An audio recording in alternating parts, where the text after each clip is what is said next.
కేవలం యాదృచ్ఛిక కైంకర్యము అంటారు. వాటి ప్రమేయం లేకుండా ఒకనాడు వాటంతట అవి మేము చేస్తున్నామని చెయ్యకుండా చెయ్యగలవు. ఎలా అంటే అది కూడా శాస్త్రం ఎంత కరాఖండిగా చెప్పేసింది అంటే, కాంద పురాణంలో ఒక చోట అంటారు, ఒక పక్షి ఎగిరిందితే దేవాలయంలో ఎగిరినప్పుడు పక్షి యొక్క రెక్కల కదలిక చేత అక్కడ ఉన్నటువంటి కొంత ధూళి విసిరివేయబడింది. అందుకని గుడిని తుడిచినటువంటి పుణ్యం ఆ పక్షి యొక్క ఖాతాలో వేశారు. ఇది ఎందువల్ల జరిగింది అంటే పక్షి అనుకోకుండా అటుగా రావడం వల్ల. అందువల్ల దానికి పిల్లి జన్మ వచ్చింది. తర్వాత ఆ పిల్లి విచిత్రంగా ఒక మహాశివ భక్తుడింట్లో పుట్టింది. ఆయన అదొక విచిత్రమైన అలవాటు ఉన్నవాడు. ఆయన రోజు శివ పూజ చేసి ఈ పిల్లి మెళ్ళలో రుద్రాక్షలు వేస్తే ఎలా ఉంటుందని ఓ 4 రుద్రాక్షల మాల కట్టి దాని మెళ్ళలో వేశాడు. గత జన్మలో తను పక్షిగా పుట్టి రెక్కల చేత ఒక దేవాలయంలో ఉండేటటువంటి ధూళిని శుభ్రం చేసినటువంటి ఫలితము సంచితమై ఈ జన్మలో ఉపాధి ఎలా ఉన్నా రుద్రాక్షలు మెడలో వేసుకునేటటువంటి అదృష్టానికి నోచుకుంది. సరే, ఆ తర్వాత అలా జన్మ జన్మ జన్మ జన్మ దాటిందనుకోండి, దాటి అది ఎలా సాఫల్యాన్ని పొందింది చెప్తారు. కానీ ఒక్క మనుష్య జన్మలో మాత్రం భక్తి యొక్క గొప్పతనాన్ని మీరు ప్రయత్నపూర్వకంగా తెలుసుకోగలరు. అసలు భక్తి అంటే ఏమిటి, ఆ భక్తి ఉండవలసిన అవసరం ఏమిటి, ఎవరి ఎందుకు భక్తి? భక్తి అంటే దేని గురించి మాట్లాడతాం? మిగిలినవి స్నేహం. భక్తి ఒక్క పరమేశ్వరునికి సంబంధించినదే భక్తి. భక్తి అని దేన్ని పిలుస్తారంటే ఎవరి పడితే వాళ్ళని పట్టుకుని వీరంటే నాకు చాలా భక్తి అండి అని అనకూడదు. భక్తి అంటే ఎవరి పట్ల మాట్లాడాలంటే ఏ వస్తువు పట్ల మీరు తెలిసి కాని తెలియక కాని ప్రేమపూర్వకంగా ప్రయత్నించడం చేత అది మీ జీవితాన్ని ఉద్ధరించడానికి మాత్రమే ఉపయోగపడుతుందో దానికి మాత్రమే భక్తి అని పేరు. అలా ఉద్ధరించగలిగిన వాడెవరో వారికి మాత్రమే స్వామి అని పేరు. అందుకే ప్రపంచంలో ఇద్దరికే స్వామి అని పిలుస్తారు. ఒకటి పరమేశ్వరుణ్ణి పిలుస్తారు స్వామి అని, 2 సన్యాసిని పిలుస్తారు. పీఠాధిపతుల్ని వాళ్ళని స్వామివారు వస్తున్నారు అంటారు. అంటే వారితో ఏర్పడేటటువంటి పరిచయం చేత వారు ఏం కోరకూడదు, అది నియమం. ఏదో దొరగారితో పరిచయం అయిందనుకోండి, దొరగారి దగ్గర ఏమైనా కోరుకుందాం అని వారికి అపోహ కలిగితే వాడు పైకి స్వామి కానీ లోపల స్వామిత్వం లేదు, లేకపోతే ఆ కోరిక పుట్టకూడదు. ఒక్క భగవంతుడికి ఈ లక్షణం ఉంటుంది. భగవానుడు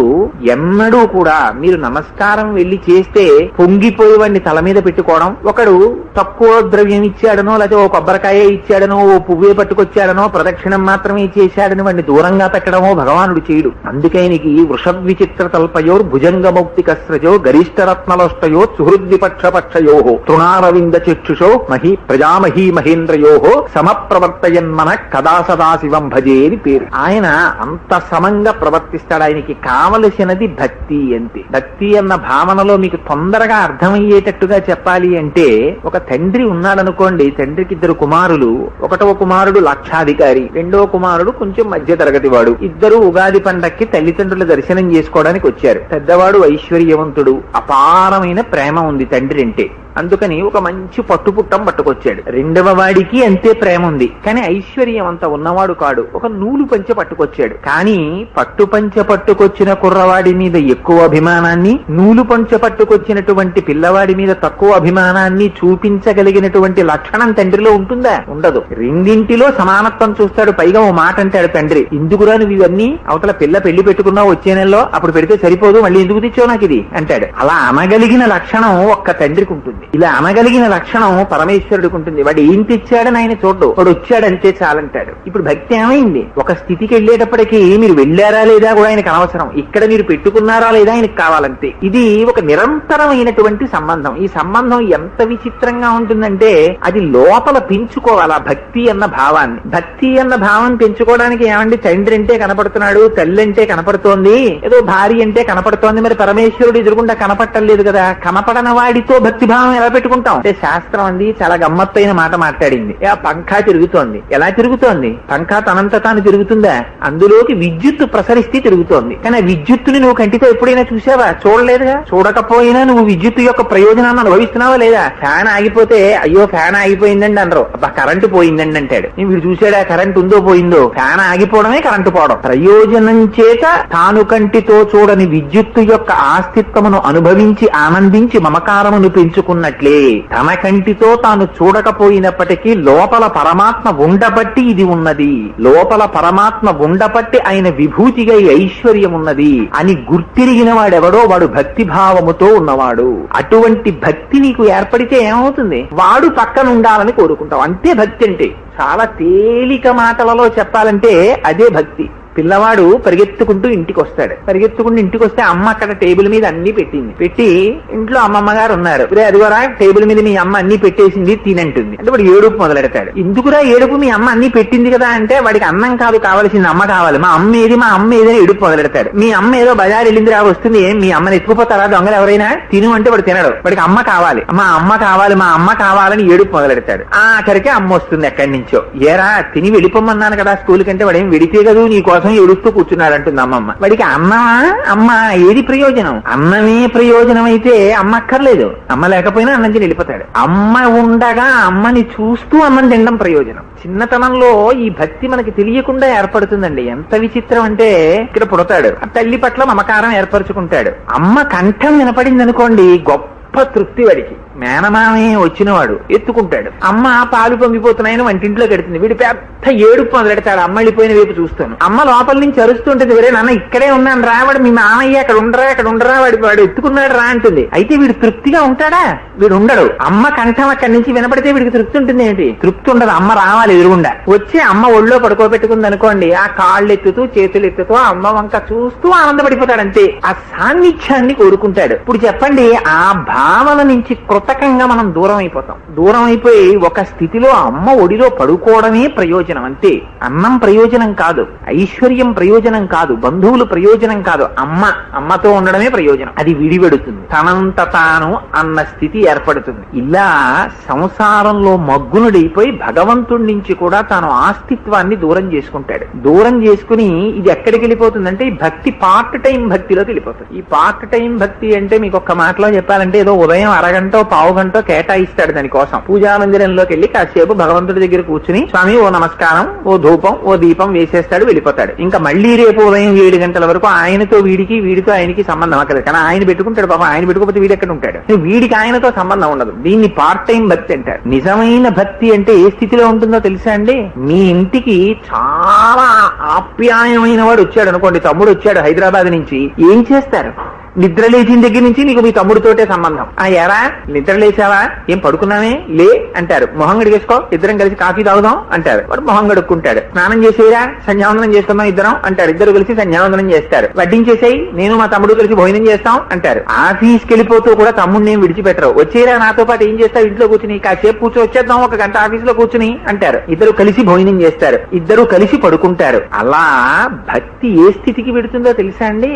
పూజ గదిలో చేసేటటువంటి భక్తి ఎల్కేజీ, మానసికమైన భక్తి పరిణితి. అది ఎక్కడికి పెడుతుందంటే వీడు నిద్ర లేస్తూ స్వామికి నమస్కారంతో మొదలు పెడతాడు. భూమిని అయ్యో తన్నుతున్నానే అమ్మా, దిక్కు లేక నేను తంతున్నానమ్మా అని అమ్మకి సాష్టాంగంతో మొదలు పెడతాడు. భూదేవితో పూజా మందిరంలోకి వెళ్లి పూజ మొదలు పెడతాడు. అందుకే పూజ ఇట్స్ ఏ గ్రేట్ ఎక్సర్సైజ్. పూజకి అంతా ఏమిటో తెలుసా అండి? భక్తి ఆలంబన. అది లేకపోతే పూజ లేదు అసలు. అది ఎక్కడైనా లోపించింది అనుకోండి, ఇంకా దాన్ని యాంత్రికం అంటారంతే. ఇంకా అది చేసినా ఒకటే, చేయకపోయినా ఒకటే అసలు యథార్థానికి. కానీ చెయ్యడం వల్ల ఏమిటి అంటే కొన్ని మార్కులు, ఏదో ఒకటి కొంతైనా చేశాడు కదరా అని. అసలు నిజానికి అందుకే పూజ అంటే 16 అంగాలు దానికి. మీరు ఎంత పూజ చేయండి షోడశోపచార పూజనే అంటారు. కాకుండా ఇంకో పూజ లేదు అసలు శాస్త్రంలో. మీరు ఎంత చెయ్యండి 16 ఉపచారాలు. ఏమిటా 16 ఉపచారాలు అంటే మనకి శాస్త్రం ఎంత గమ్మత్తుగా పెట్టిందో తెలుసా అండి?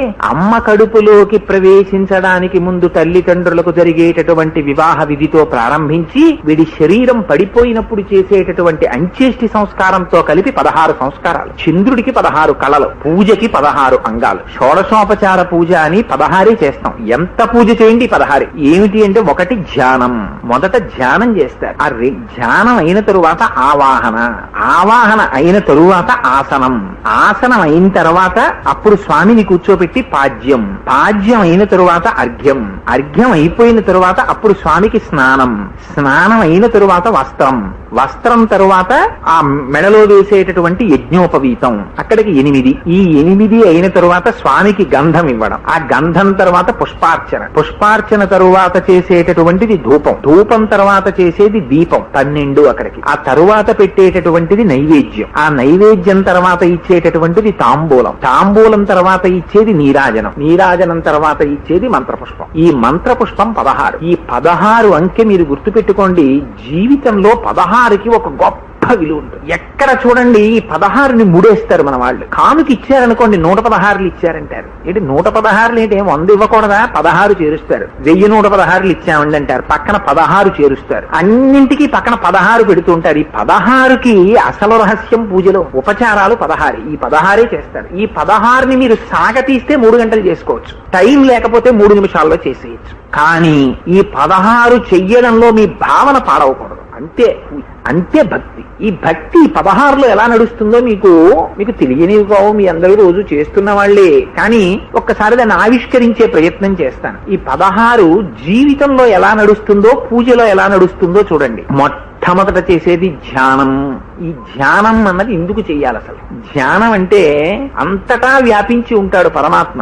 అంతటా వ్యాపించి ఉన్నటువంటి పరమాత్మని నిజానికి మీరు పూజ చెయ్యగలరా? అసలు పురుష సూక్తం అంది, సహస్ర శీర్ష పురుష సహస్రాక్ష సహస్రపాత్ సభూమిం విశ్వతో వృత్వా అత్యతిష్టదశాంగుళం అంది. ఈ భువన భాండాలన్నీ ఎన్నున్నాయని నువ్వు చెప్తున్నావో దానికన్నా 10 అంగుళాల పై వరకు పరమాత్మ ఉన్నాడన్న. అంటే మీలో ఉన్నాడు, మీరు కూర్చున్న పూజా మందిపంలో ఉన్నాడు, ఆ గోడల్లో ఉన్నాడు, ఫోటోల్లో ఉన్నాడు, బయట ఉన్నాడు, లోపలున్నాడు. అంతర్బహిష్ట తత్సర్వం వ్యాప్య నారాయణ స్థిత. అంతటా ఉన్నాడు నారాయణుడు. అంతటా ఉన్న నారాయణుణ్ణి మీరు ఎలా ధ్యానం చేస్తారు? ఆయన ఏమైనా కంటికి కనపడతాడా? కనపడడు. ఎందుకని? అంతటా ఉన్నవాడు. అలా అంటే మరి కంటికి కనపడకపోతే ఎలాగండి? మరి మా జీవితంలో మేము ఎప్పుడు చూస్తాం అసలు అని బెంగ పెట్టుకుంటారని ఋషులు అన్నారు. మళ్ళీ విచిత్రం చూడండి, ఈ మంత్రం 16వ మంత్రంలో చెప్పారు పురుష సూక్తంలో. వేదాహమేతం పురుషం మహాంతం ఆదిత్య వర్ణం తమసస్తు పారే సర్వాణి రూపాణి విచిత్య ధీర నామాని కృత్వాభివదన్యదాస్తే అన్నారు. నీకు లోపల ఆర్తి ఉంటే వాడు నీ కట్టెదుట నువ్వు ఎలా పిలిస్తే అలా పలుకుతాడు అన్నారు. ఇక్కడ సంప్రదాయం వస్తుంది. ఒక్కొక్కరికి లక్ష్మీనారాయణుల పూజ చేసే అలవాటు ఉంటుంది, ఒక్కొక్కరికి పార్వతీ పరమేశ్వర పూజ చేసే అలవాటు ఉంటుంది. మీరు ఎలా పూజ చేశారు అన్నది కాదు, ఏదో ఒక పేరు పెట్టి పిలవాలి. కనుక వాడే మా అబ్బాయి, నేను విరే అబ్బాయి అంటాను, వాళ్ళ అమ్మ కన్నా అంటుంది, వాళ్ళ అమ్మమ్మ చిన్న అంటుంది. పలికేవాడు ఎవడి ముద్దు పేరు పెట్టి వాడు పిలుస్తాడు. ఎవడికి ఎంత ముద్దు వస్తే అన్ని పేర్లు వస్తాయి. అది విచిత్రం. అసలు ఎంత అనురాగం పెరిగితే అన్ని పేర్లు వస్తాయి. భీష్మాచార్యుల వారికి అనురాగం పెరిగితే సహస్రనామాలు వచ్చాయి. అంతే సహస్రమా, ఆయన పేర్లు 1000 అనేది అని అర్థం. మీకు ఎంత ప్రేమ ఉంటే, ఎన్ని గుణాలు అనుభవిస్తే అన్ని పేర్లతో స్వామిని పిలుస్తారు. ఒక్కొక్కడు భార్యని పట్టుకుని 1000 పేర్లతో పిలుస్తారు. అలా పిలిచాడంటే వాడికి భార్య ఎందు మమకారం ఎక్కువైపోతుందని గుర్తు. అందుకని అక్కడ స్వామిని ధ్యానం చేస్తారు. ఏదో స్వామి ఇదిగో నువ్వు ఈ రూపంలో నాకు కనపడవలసినది అని పిలుస్తారు. అది ఒక్కొక్కరు ఒక్కొక్క రకంగా. లక్ష్మీనారాయణులుగా మీరు అర్చన చేశారనుకోండి, ఆ అమ్మవారిని పిలుస్తారు. అమ్మ శ్రీమన్నారాయణాభిగుణ, ఎప్పుడూ కూడా విడిచిపెట్టకుండా కలిసి ఉండేటటువంటి స్వభావంతో ఉండేటటువంటి అమ్మ. నిత్యానపాయనీం నిరవద్యాం దేవదేవ దివ్య మహిషీం అఖిల జగన్మాతరం అస్మన్మాతరం అశరణ్య శరణ్యాం అనన్య శరణ శరణమహం ప్రపద్యే అని లక్ష్మీ అష్టోత్తరంలో పిలుస్తున్నారు కదా. అలా పిలుస్తారు. పిలిచి ఆ పక్కన శ్రీమన్నారాయణుణ్ణి పిలుస్తారు. స్వామి నువ్వు ఎలా ఉంటావయ్యా? మేఘశ్యామం పీత కౌశేయవాసం శ్రీవత్సాంకం కౌస్తుభోద్భాసితాంగం పుణ్యోపేతం పుండరీకాయతాక్షం విష్ణుం వందే సర్వలోకైకనాథం. పట్టు పీతాంబరం కట్టుకుని ఆ శంఖ చక్ర గదా పద్మాలతో అందరూ చూడ్డానికి మురిసిపోయేటట్టుగా పుండరీకాక్షుడవై విశాలమైన నేత్రములతో మెరిసిపోతున్నటువంటి బంగారం లాంటి మా అమ్మతో నీలమేఘ ఛాయతో కలిసి నాకు దర్శనమివ్వవలసినది అని ధ్యానం చేస్తారు. ధ్యానం మీరు సరిగ్గా చేశారా, ఇక్కడికి వస్తాడు పరమాత్మ ముందు. ఇక్కడ కనపడాలి ధ్యాన శ్లోకం చెప్పగానే. అందుకు ధ్యానం. ఈ ధ్యానం చెయ్యగానే కనపడినటువంటి పరమాత్మకి ఆవాహనం చేస్తారు రెండోసారి. ఇది ఉపచారాల్లో రెండోది అవుతుంది. అంటే మీరు ఎలా ఊహిస్తున్నారో అలా అక్కడ కనపడతారు. అంటే మీరు ఎలా గుర్తుపడతారు? మీకు ఒక అలవాటు ఉంటుంది. ధ్యానం అంటే ఇక్కడ ముద్రపడుంది. మా ఇంటికి వచ్చారు, తలుపు కొట్టారు, తలుపు కొడితే ఎవరు అన్నాను లోపల కూర్చుని. నేనండి అన్నారు దొరగారు. దొరగారి కంఠము చేత దొరగారి ఆకృతి నాకు ఇక్కడ ముద్ర. ఆ కంఠం వినపడగానే ఆ దొరగారా అంది అని గబగబా లేచి తలుపులు తీసి రండి దొరగారు అంటాం. ఎలా అన్నావు? ఇది ఇక్కడుంది ముద్ర. ఆ కంఠాన్ని బట్టి నువ్వు దొరగారి యొక్క మూర్తిని ఇక్కడ దర్శనం చేస్తావు. లేకపోతే బయట ఉన్న మూర్తి నీకు ఇక్కడ ఎలా కనపడతారు? ఆ ధ్యానం చేత ఆ స్వామి వచ్చారు, నేను పిలిస్తే వాడు రాకుండా ఉంటాడా? ఇది పూనికే, వాడు వచ్చాడు అని ఆవాహనం చేస్తారు. స్వామి రండి అని. వెంటనే వచ్చిన వారికి మీ యందు ప్రీతి ఉంటే మీరేం చేస్తారు? మీకు ప్రీతి లేదనుకోండి, తలుపు కొద్దిగా తీసి ముఖం ఒక్కటి కొంగలా బయట పెట్టి కొంచెం సేపు ఆగిరండిని మాట్లాడి తలుపేసేస్తారు. మీకు ప్రీతి ఉంది అని గుర్తేమిటి? రండి రండి అని తలుపు తీస్తారు. అందుకని స్వామికి ధ్యానం చేశారు కనుక ఆవాహన చేస్తారు, స్వామి రండి మా ఇంట్లోకి అని. ఎక్కడికి పిలుస్తారు? పూజా మందిరంలోకి పిలవాలి. పిలిచి మూడవ ఉపచారం ఏం చేస్తారు? స్వామి కూర్చోండి అంటారు. మీ ఇంటికి వచ్చినటువంటి అతిథి పట్ల మీకు ప్రీతి ఉంటే ఆసనం సమర్పిస్తారు. అందుకని ఆసనం సమర్పయామి. మీరు ఆయనకి ఆసనం ఏమిస్తారు? అందుకని శాస్త్రం ఏం చేసిందంటే జ్ఞానంతో పూజ కనుక అన్నింటికీ పుష్పాన్ని చెప్పేది. నిజంగా రోజు సింహాసనం తయారు చేయించుకుని ఇంటికి పట్టుకొచ్చి ఆ సింహాసనం అక్కడ వేస్తుంటామా? ఎక్కడేస్తాం? అందుకని రోజు సింహాసనార్థం అక్షతాన్ సమర్పయామి. అక్షత అంటే క్షతం అంటే విరిగిపోవడం, అక్షత అంటే విరిగిపోనిది. అందుకని విరిగిపోని బియ్యాన్ని తీసుకొస్తారు అక్షతలు వేయించుకోవడానికి. విరిగిపోయిన బియ్యాన్ని, నూకలైపోయిన బియ్యాన్ని అక్షతలుగా వాడకూడదు. తెలియక చాలా మంది పెళ్లిళ్లలో కూడా ఈ అక్షతలు కలపడం అనేది తెలియని వాళ్ళకి అప్పచెప్తూ ఉంటారు. అక్షతలు కలపండి అంటే వాళ్ళు పట్టుకు పిసికేస్తూ ఉంటారు ఆ బియ్యాన్ని పసుపేసేసి. ఆ విరిగిపోతాయి బియ్యం. అలా విరిగిపోయిన బియ్యం ఆ అక్షతలు వేసేటటువంటి మహాత్ముడి అరిచేతిలోకి పడ్డాయనుకోండి, వాడి తపోశక్తి అందులో ప్రవేశిస్తుంది. ఎందుచేత అంటే వాడు లోపల సంకల్పం చేస్తాడు, వీళ్ళు దీర్ఘాయుష్మంతులై ఉండాలి అని కోరాడనుకోండి మనస్సులో, వాడు సంతతము భగవాను ఆరాధిస్తాడు కనుక వాడు చేసినటువంటి కోరిక అందులోకి వస్తుంది. అందుకని బియ్యాన్ని పసుపుతో కలిపితే అక్షతం అవుతుందని వాడి కోరిన కోరిక అందులోకి వస్తుంది. అది మూర్ధన్య స్థానం మీద పడుతుంది. ఇక్కడ పడితే ఇక్కడ సహస్రారమునందు పరమేశ్వరుడు ఉంటాడు, దాని ద్వారా అనుగ్రహం లోపలికెడుతుంది. ఇక్కడ ఏదైనా గండం ఉంటే ఆ గండాన్ని తొలగించి నిలబెడుతుంది అది ఆయన తపోశక్తి చేత. అందుకని క్షతము కాని బియ్యం వాడాలి, నడుము విరగని బియ్యాన్ని పసుపుతో కలపాలి. ఆ కలపడం ఒక ఆర్ట్ పూర్వం. అందుకే అక్షతలు వేయించుకుంటే దాన్ని తొక్కకూడదు, అలా తొక్కితే మళ్ళీ అపచారం అయిపోతుంది. ఆయన తపోశక్తి అందులోకి వచ్చింది. అందుకని దాన్ని చాలా జాగ్రత్తగా తుడిచి పక్కన పెట్టేస్తారు. అందుకని అక్షతలు వేయించుకోవడం, అక్షతనే అన్నింటికి వాడడం వెనకాతల ఉన్న రహస్యం అది. యాజ్ఞవల్క మహర్షిని ఒకసారి పిలిచారు యజ్ఞం చేయడానికి, రోజు ఒకళ్ళని పంపిస్తూ ఉండేవారు. ఒక రోజున యాజ్ఞవల్క మహర్షిని పంపించారు జనక మహారాజు గారి దగ్గర యజ్ఞం చేయడానికి. ఆయన వెళ్లి యజ్ఞం చేసేసి యజ్ఞం అంతా అయిపోయిన తర్వాత యజమానికి అక్షతలు వెయ్యాలి. దూర్వాసో మహర్షి వచ్చారు ఆ రోజున. రానంటే దూర్వాసో మహర్షి కోపం. యజ్ఞం పూర్తయిపోతుంది, యాజ్ఞవల్కుడు ఆ రోజున పట్టుకుని అక్షతలు పట్టుకొచ్చి వెయ్యాలి. సమయం అయిపోతోంది, యాజ్ఞవల్కడి వంటి మహానుభావుడు నడిచొస్తాడు అక్షతలు పట్టుకుని. అందుకని జనక మహారాజు గారు చూస్తున్నారు. దూర్వాసుడు అన్నాడు నదీ తీరానికి ఎడదాం రా అన్నాడు. రానంటే శపిస్తాడు. అందుకని భయం వేసి దూర్వాసో మహర్షితో కలిసి వెళ్ళిపోయారు. యాజ్ఞవల్క మహర్షి వచ్చి నిలబడ్డారు అక్షతలు చేతిలో పట్టుకుని. సమయం అయిపోయింది. కొందరికి ఇది ఒక దుష్టాలవాటు ఉంటుంది. పెళ్లిళ్లలో అక్షతలు ఇచ్చి వెయ్యండి అంటే ఇలా ఇలా నలుపుతూ ఉంటారు. అక్షతను అలా నలపకూడదు. వాడు ఆ అక్షతల్ని నలిపాడు అంటే వాడికి అసలు అక్షతలు వేసే అర్హత వాడికి లేదని గుర్తు. అక్షత చేతికిస్తే అలాగే పట్టుకోవాలి. అట్లా పట్టుకుని నిలబడ్డారు యాజ్ఞవల్క మహర్షి.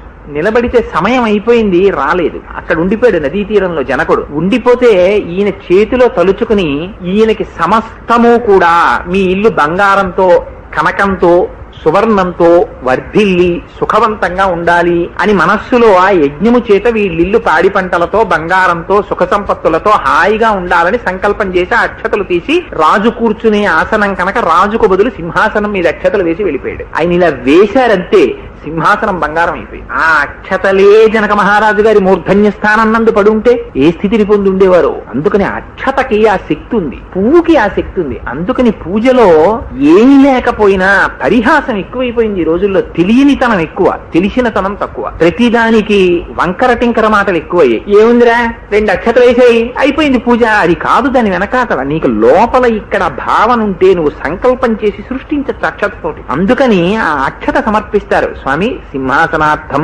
అక్షతాం సమర్పయామి అని నువ్వు భక్తితో ఇస్తే నిజంగా అక్కడ కనక సింహాసనం ఏర్పడుతుంది. ఆ సింహాసనం మీద కూర్చుంటారు లక్ష్మీనారాయణులు వచ్చి. కూర్చున్న తరువాత నీకు భక్తి ఉంటే ఏం చెయ్యాలి? అందుకే పూజ చేసేటప్పుడు మాట్లాడితే 6వ వంతు పుణ్యం ఎవరితో మాట్లాడారో వారికి వెళ్ళిపోతుంది. అందుకే పూజ చేస్తున్నారండి అంటే మాట్లాడరు. నేను చెప్తున్నవి మీకు ఏమిటో వీడిని మాట్లాడమన్నాం కదా అని ఇవన్నీ చెప్పేస్తున్నాను. నిజమో అబద్ధమో అనుకోకండి. ఇవన్నీ వేదాంతర్గతమైన ఆచారకాండలోంచి చెప్తున్నాను నేను. ఇవన్నీ అబద్ధాలు కావు. మీరు ఎప్పుడైనా కావాలంటే మా ఇంటికి వస్తే పుస్తకాల్లో చూపిస్తాను. అందుకని పూజ చేసేటప్పుడు అనవసరంగా మాట్లాడకూడదు, అనవసరంగా మాట్లాడించకూడదు. గుర్తొచ్చినవన్నీ వీళ్ళ దగ్గరికి వచ్చి ఏమన్నా మళ్ళీ చెప్పడం మర్చిపోతానని పూజ చేస్తుంటే చెప్పడం, పూజ చేస్తూ మాట్లాడడం అలా చేయకూడదు. 6వ వంతు వెళ్ళిపోతుంది. ఎందుకంటే డిస్టార్ట్ అయిపోయింది ఆ నెక్స్ట్ స్టెప్. అందుకని వాడు ఆ అక్షత సమర్పిస్తే ఆ సింహాసనంలోకి వచ్చి స్వామి కూర్చుంటారు అమ్మవారితో. మీకు ప్రీతి ఉందనుకోండి, మీరు ఏం చేస్తారు? ఇంటికి ఎవరైనా వస్తే అయ్యో పాపం ఎండబడి వచ్చారు రండి కాళ్ళు కడుక్కోండి అంటారు. ఒక్కొక్కరి ఇంటికి వెళ్ళారనుకో, మన సాంప్రదాయం నశించిపోవడానికి కారణం ఏమిటో తెలుసా అండి?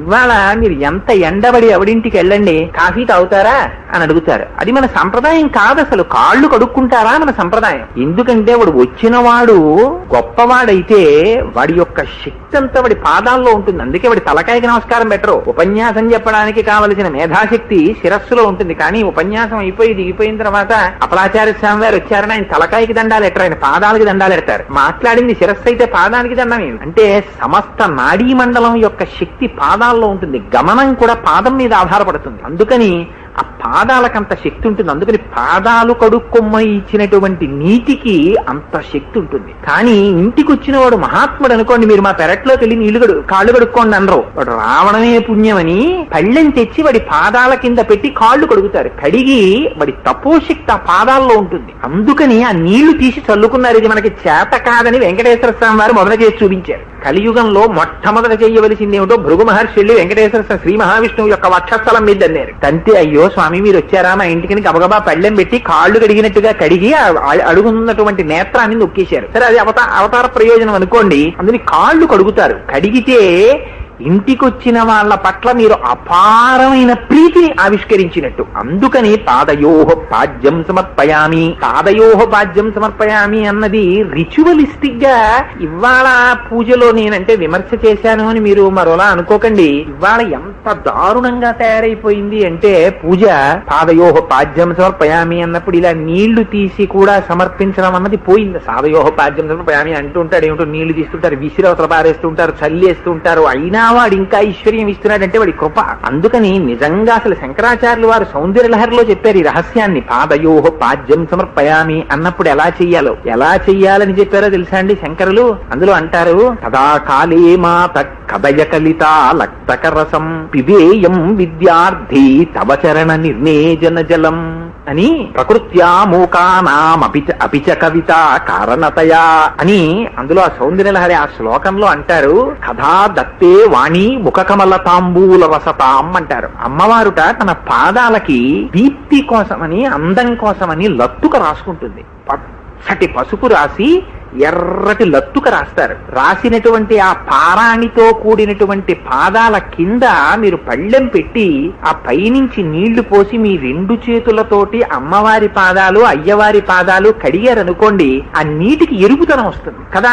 లత్తుకతో కూడిన పాదాలు కడిగితే నీళ్లు ఏమవుతాయి? ఎర్రగా అవుతాయి. ఈ ఎర్రటి నీళ్లు శంకరాచార్యుల వారంతటి వారన్నారు, పిబేయం విద్యార్థి తవ చరణ నిర్నేజన జలం అన్నారు. అమ్మా నా జీవితంలో ఎప్పుడు తాగుతానమ్మా నీళ్ళు? అసలు నీ బతికుండగా తాగుతానా? నాకు ఆ కోరిక తీరుతుందా?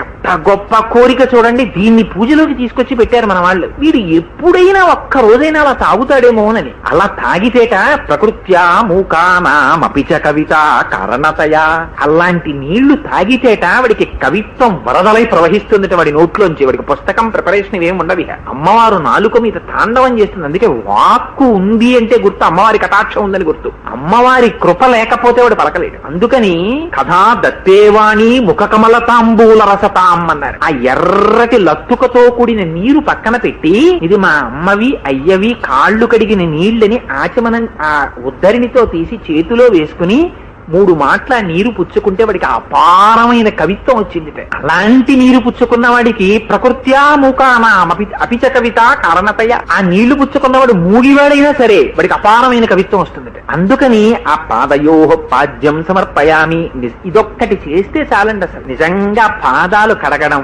ఆ కడిగిన తరువాత పళ్ళెం తీసి ఆ నీళ్లు తాగి, ఇప్పుడు చెప్పండి నిజంగా పాదయోహ పాద్యం సమర్పయామి హస్తయోహ అర్ఘ్యం సమర్పయామి ఇవన్నీ గబగబా చేసేసేవా ఈ ఉపచారాలు? అసలు మీకు బాహ్య ప్రపంచం తెలియదు. నిజంగా భక్తితో ఈ ఉపచారం చేస్తూ ఉంటే నిజంగా మీరు ఆ పాదాలు కడుగుతూ మురిసిపోతున్నారనుకోండి మనస్సులో. మీకు వచ్చిన టెలిఫోన్ కానీ, మీ ఇంటి ముందు మోగిన కాలింగ్ బెల్ కానీ, పిల్లలు వెళ్ళిపోవడం కానీ, ఆ టైంలో చెప్పిన మాట కానీ మీ స్ఫురణలోకి వెళ్ళకూడదు. మనస్సు ఇక్కడికి వెళ్ళిపోయి లగ్నం అయిపోవాలి. పూజ మీరు చేస్తున్నారా లేదా ఇంకోళ్ళు చూసి మురిసిపోవడానిక?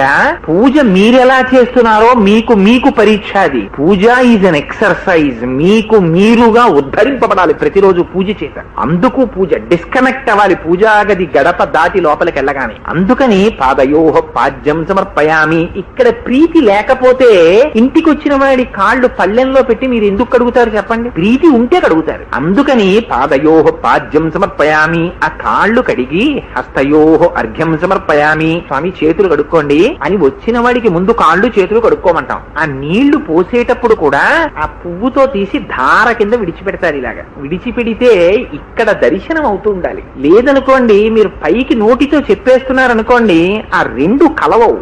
మనస్సు నిలబడాలి అక్కడ. వాళ్ళిద్దరూ చేతులు జాపడం కనపడాలి మీకు. దీనికోసమని మహానుభావుడు శంకరాచార్యులు వారు గొప్ప స్తోత్రం చేశారు. ప్రాతస్మరామి పరమేశ్వర బాహుదండాన్ ఖట్వాంగశూల హరిణాహ పినాకయుక్తాన్ గౌరీ కపోలకు చరంజిత పత్ర రేఖాన్ సౌవర్ణ కంకణ మణిద్యుతి భాసమానాన్ అని. ఇవే శ్రీ మహావిష్ణువుకి లక్ష్మీదేవికి చెప్పారు. లక్ష్మీం క్షీరసముద్రరాజ తనయాం శ్రీరంగధామేశ్వరీం అంటూ అమ్మవారు ఎర్రటి చేతులిలా చాపి, శ్రీ మహావిష్ణువు తన నీలం చేతులిలా చాపి మీకు కనపడాలి. కనపడితే మీరు వేసినటువంటి నీటి ధార చేత వాళ్ళిద్దరూ ఇలా చేతులు కడుక్కుంటే ఆ నీళ్లు మీ ఇంట్లో ఉన్నటువంటి పాత్రలో పడాలి. మీరు అలా పూజ చెయ్యగలిగితే మనస్సు చేత పడతాయి ఆ నీళ్లు ఖచ్చితంగా. అలా పడి వంశాలు వంశాలు ఉద్ధరించిపోయిన ఉన్నాయి ఈ నేల మీద, ఈ గడ్డ మీద. అందుకని ఆ హస్తయోహ అర్ఘ్యం సమర్పయామి, అందుకు నీళ్లు. ఇప్పుడు చెప్పండి దాన్ని మీరు పురుష సూక్తంతో స్త్రీ సూక్తంతో ఎక్స్ప్లెయిన్ చేయొచ్చు ఇదే పూజని. మీకు ఖాళీ ఉందనుకోండి, ఆదివారం పూజ చేస్తున్నారు. హిరణ్యవర్ణాం హరిణీం సువర్ణ రజతస్రజాం చంద్రాం హిరణ్మయీం లక్ష్మీం జాతవేదో మమావహ సహస్రశీర్షా పురుష సహస్రాక్ష సహస్రపాత్ అని ఇందులోంచో మంత్రం చెప్పి రెండింటితో కలిపి ఆవాహయామి అని హస్తయోహ అర్ఘ్యం సమర్పయామి అనేటప్పటికీ మీకు ఆ చేతులు కనపడ్డాయా? ఆ చేతుల మీద మీకు స్ఫురణకి రావక్కర్లా, వచ్చేస్తాయంతే ఆ పద్యాలు. 4 పద్యాలు చదివి ఆ చేతులు దర్శనం చేసి ఆ చేతుల మీద నీళ్లు పోసి ఆ చేతులు వాళ్ళు కడుక్కుంటుంటే కారినటువంటి నీటిని దర్శనం చేసి పరమ పవిత్రంగా నీటిని పక్కన పెట్టి హస్తయోహ అర్ఘ్యం సమర్పయామి. ఇక్కడికి ఎన్నయ్యాయి?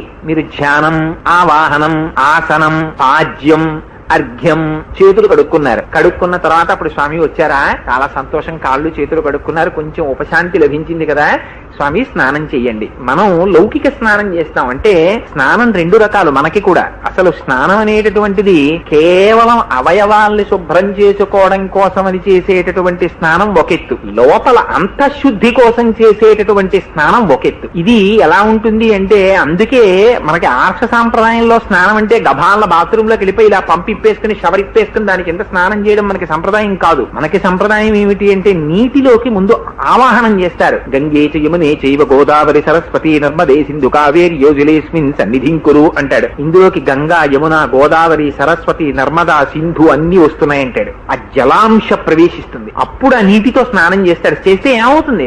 వీడి ఇన్ని నదులలో స్నానం చేసిన పరిశుద్ధి వస్తుంది, ఇంద్రియాలకి నిగ్రహం ఏర్పడుతుంది, మనస్సు లొంగుతుంది. లొంగితే ఈ స్నానం మనం చేస్తాం. భగవంతుడికి చేయించే స్నానం మనం చేసినట్టే ఆయనకి కూడాను స్వామి సబ్బు పెట్టేశాను, షాంపూ పెట్టేశాను అనం కదా, ఆయనకి మంత్రపూర్వకంగా స్నానం చేయిస్తాం. అందుకని అక్కడికి వెళ్ళేటప్పటికీ పురుష సూక్తంతో చేస్తారు, స్త్రీ సూక్తంతో చేస్తారు, నమక చమకాలతో చేస్తారు. మీ ఇష్టం, మీకు ఎన్ని వస్తే అన్ని. మీకు టైం లేదు, నిడదవోలు వెళ్ళిపోవాలి, ట్రైన్ టైం అయిపోతోంది, దానికి ఏం భగవంతుడు నొచ్చుకోడు. మీకు ఆదివారం ఓపిక ఉంటే నమక చమకాలతో చెయ్యండి. మీకు టైం లేదు, అభిషేకం నమక చమకాలు చెయ్యాలి, ఓ నమ సోమాయ రుద్ర నమ సామ్రాచరణాయ చర్మశంగా ఇలా చూసుకుంటూ గవ్వ చదివేమని ఆయన ఎక్కడా చెప్పలేదు. స్నానం సమర్పయామి, కొద్ది నీరు సమర్పించండి.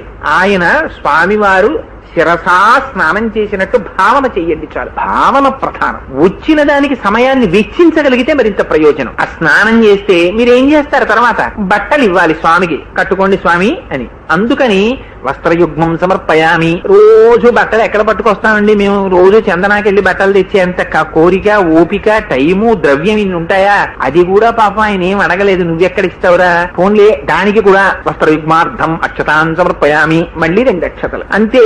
మీరు ఇక్కడ భావన చెయ్యండి. ఆ రోజు అమ్మవారు ఏ రకం పట్టుబట్ట కట్టుకోవాలని మీరు ఊహిస్తున్నారో ఊహించుకోండి. వెంకటాచలం వెళ్ళారనుకోండి, ద్వారపాలకుల దగ్గర నుంచి ఇంతంతంచు పట్టుపంచలు కట్టుకుంటారు. చక్కగా మీరు తిరుపతి వెళ్ళిన వెళ్ళినప్పుడు ఆ చీరలు రంగులు చందనాకి వెళ్ళినప్పుడు ఒక్కసారి నేను ఇలా అన్నానని మీరు అనుకోకండి, నేను యథార్థమైన విషయాలు, నేను అనవసరపు విషయాలు అక్కర్లేని విషయాలు నేను మాట్లాడను, ఒకరిని భ్రష్టు పట్టించే విషయాలు అసలు మాట్లాడను. ఒకసారి అన్ని పట్టు చీరల రంగులు ఇక్కడ ధారణ చెయ్యండి, ఇన్నంచులున్నాయో ఇక్కడ ధారణ చెయ్యండి, వాటిని మీ కుటుంబం కోసం తీసుకొస్తానడం తప్పు కాదు, కానీ ఇన్ని గుర్తు పెట్టుకుని వస్త్రయుగ్మం సమర్పయామి అనేటప్పటికి మంచి పట్టు పంచ, మంచి అంచు పట్టు చీర మీకు స్ఫురణలోకి రావాలి. ఆ పెట్టిలా మూత తీసి అమ్మవారికి అయ్యవారికి సమర్పించండి. పట్టుకుని వచ్చి అలా కూర్చున్నట్టుగా భావన చేయండి. అత్తమామలు ఇలా బట్టలు పెట్టగానే లోపలికి వెళ్ళి బట్టలు మార్చుకుని పీటల మీద కూర్చోట్లా అందిపోతుంది. ఇది యథార్థమైన పూజ అండి. అందుకే పూజ, ఈ పూజ నుంచి మానసిక పూజకి పెరుగుతాడు. అందుకే అది అసలు పూజ. ఇక్కడ ఇచ్చింది మానస పూజ అయిపోతూ ఉంటుంది. తరువాతి కాలంలో పట్టుబట్టలు కట్టుకుని స్వామివారు వచ్చి కూర్చున్నారు. కూర్చుంటే మీకు తృప్తి ఉంటుందా? ఉండదు.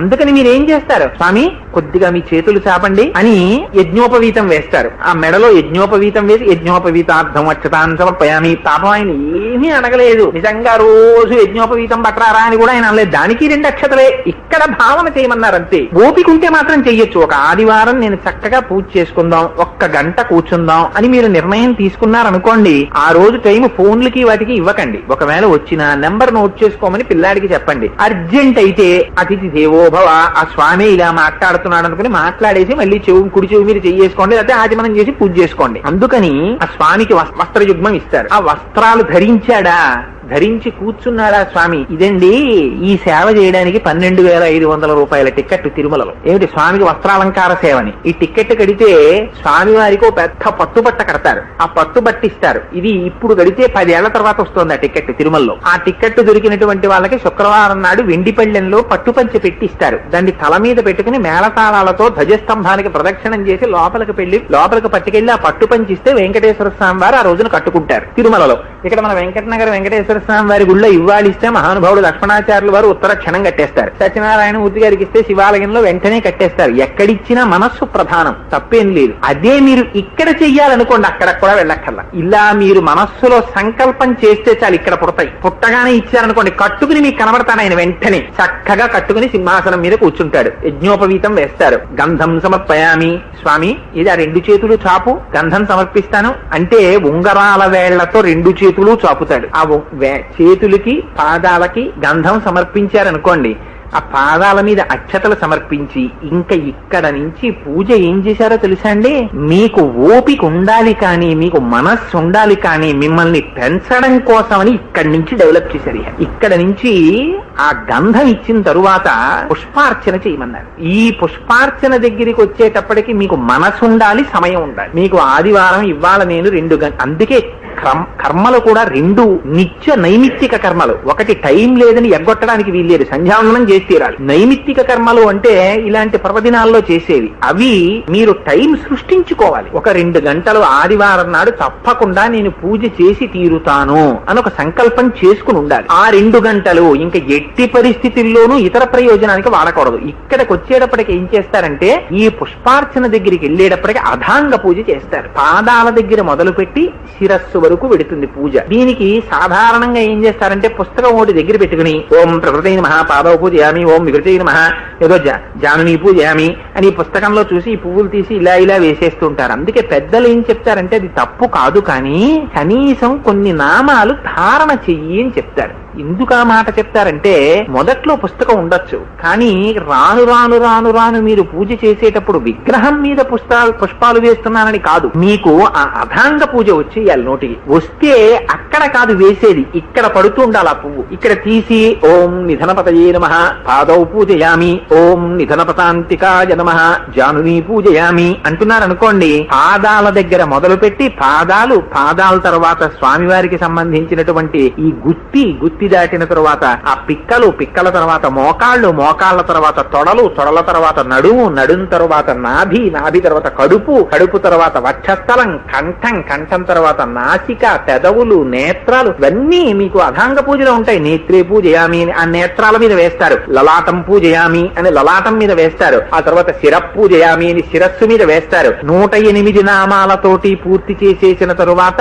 పూర్తయిపోతుంది. లేదు తర్వాత సహస్రం చెయ్యొచ్చు. ఎప్పుడు? విసుగుతో చేయడానికి కాదు, చెయ్యకుండా ఉండలేకపోతున్నానని చేసుకుంటే. దీనికి ఇన్ని పువ్వులు తేవాలని నియమం లేదు, అది విచిత్రం. శంకరాచార్యులు వారు ఇలాంటి వాటి పట్ల అసహ్యం వేసి నిందించారు శివానంద లహరిలో. గభీరే కాసారే విశితి విజనే ఘోర విపినే విశాలే శైలే చ భ్రమతి కుసుమార్థం జనమతి సమర్ప్యై చేత సరసి ముమానాధభవతే సుఖేనా వస్తాతుం జనయిహ నజానాతి కిమహో అంటారు. ఎవడ్రా నిన్ను తిరగమన్నాడు? కాలవలు, చెట్లు, చేమలు, పుట్టలు, కొండలు పట్టుకు తిరగమన్నాడు ఆ పువ్వులు తేరా అంటే? మార్నింగ్ వాక్ అని పేరు, జేబులో ప్లాస్టిక్ కవరా? ఎక్కడ చూసినా వాళ్ళే ఇవాళ. ఆ దొంగతనం, పూలన్నీ కోసి తీసుకొచ్చేస్తున్నాడు. ఇవన్నీ ఇళ్లలో పూజలు. ఏమిటి దిక్కుమాలిన సంస్కారం? ఇదే భగవంతుడు చెప్పింది? ఇవే ఈ పూజలంటే? అదే చేయమని చెప్పి ఎవరైనా పెద్దలు చెప్పింది? దాని గురించి కాదు. ఒక్క పువ్వు పట్టుకురా చాలు. నువ్వు తేవడం ఏమిటి? ఆ పువ్వు కూడా భగవంతుని ప్రసాదం, ఆయన కటాక్షం చేత పుట్టింది చెట్టుకి. అసలు రమణ మహర్షి పువ్వు కోయడాన్ని ఒప్పుకునేవారు కాదు. నువ్వు ఎందుకు అది కోసేసి తీసుకొచ్చి చేసేయకపోతే పూజ అవదా అనేవారు. అక్కడుంటే దాన్ని అలా భగవంతుడి పాదాల మీద నువ్వు దర్శనం చేయలేవా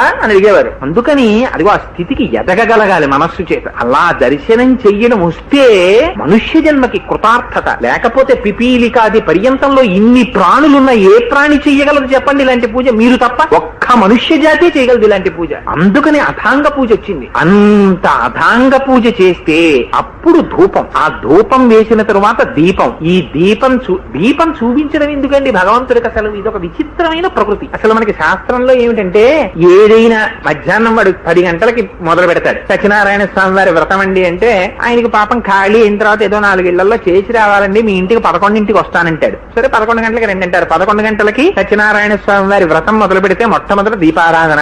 ఏమిటి తక్కువైందని వెలుతురని దీపారాధన? మీరు ఇప్పుడు ట్యూబ్లైట్, ఇప్పుడు ఇంటి నిండా లైట్లు వేసేసుకుంటారా? వేసుకోరు. పగటిపూట, రాత్రి అయితే వేసుకుంటారు. పగటిపూట లైట్లు ఆర్పేస్తారు. మనకి పూజలో ఏమిటి? ఇంత వెలుతురున్నా సరే ఓ దీపం ఒకటి వెలిగించుకోవడం. ఎందుకు ఆ దీపం? అసందర్భం కాదు. ఎందుకు దీపం? ఎందుకు? ఏం పగటిపూట దీపం ఎందుకు? దీపం లేకుండా పూజ చేయకూడదా? దీపం వెలిగిస్తారు ఎందుకండి అంటారు. అది కాదు, దాని వెనకాతల ఉన్న రహస్యం వేరు. దీపం ఎందుకు వెలిగిస్తారో తెలుసా అండి? అసలు రహస్యం, దీపాన్ని మనస్సు పట్టుకున్నంత తొందరగా మీకు దేన్ని పట్టుకోదు. మీరు కావాలంటే చూసుకోండి, పూజలో మీరు ఇలా దీపం వెలిగించి ఒక్క క్షణం దృష్టిని దాని ఎందు పెట్టి మీరు కళ్ళు ముయ్యండి, మళ్ళీ కళ్ళల్లో ఒక జ్యోతి వచ్చేసి మీరు దీపాన్ని ఎలా చూశారో అలాగే దీపం కదులుతూ మీకు ఇక్కడ దర్శనం ఇస్తుంది. అందుకని దీపంతో మొదలు పెట్టి పూజ చేస్తే మీరు చూసినవన్నీ మీకు ఇక్కడ నిలబడ్డం మొదలవాలి. అందుకని దీపంతో మొదలు కాదు. అసలు రహస్యం నిజానికి మంత్రం ఏం చెప్తారో తెలుసా అండి? దీపం వెలిగిస్తే నత్ర సూర్యో భాతి చంద్ర తారకం నేమా విద్యుతో భాతి కుతోజమగ్ని తమేవ భాత మనుభాతి సర్వం తస్య భాషా సర్వం ఇదం విభాతి